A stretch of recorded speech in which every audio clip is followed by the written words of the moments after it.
రామేశ్వరంలోని రామసేతు దగ్గరికి వెళ్ళామండి మేము. చాలా పెద్ద సముద్రం. 3 సముద్రాలు కలుస్తాయట అక్కడ. చాలా పెద్ద సముద్రం అండి. రామసేతు గూడా చూసాము. చాలా క్లియర్‌గా ఇసుక అలా రామసేతులాగా కనిపించిందండి. అంటే ఇసుక పేర్చి నడి సముద్రం నుంచి ఒక దారి కనబడింది.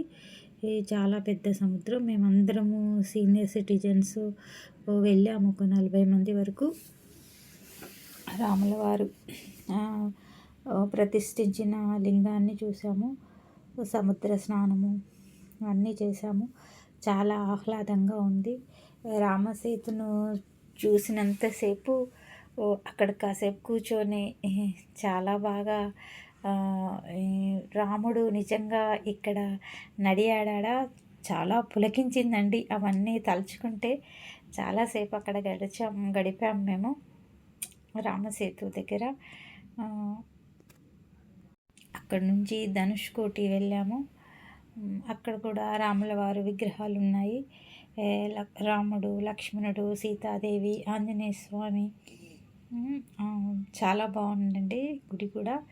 సముద్రం